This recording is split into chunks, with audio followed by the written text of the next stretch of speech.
शहरी में उठना तो है ना जी, दही लेने भी जाना पड़ता है, दूध लेने भी कई दफ़ा जाना पड़ता है, तो उठना तो है।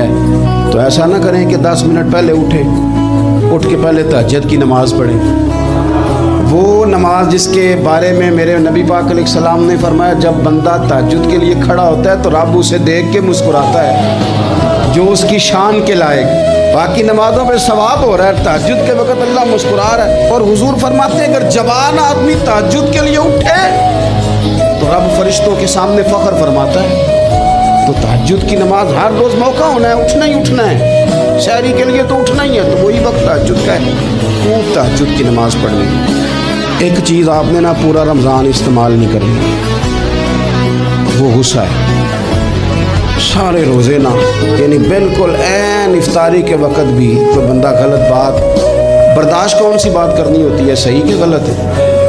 सही को तो बर्दाश्त करने की ज़रूरत ही नहीं होती, बर्दाश्त करनी गलत बात होती है। उसको सहना है, उसे कहना यार रोज़े हैं, रब की रहमत बरस रही है, जा मैंने तुझे अल्लाह की रज़ा के लिए माफ़ किया। और ज़हन में हदीस रखनी है कि हुजूर ने फरमाया तो रब के बंदों को माफ़ कर, अल्लाह तुझे माफ़ फरमाएगा।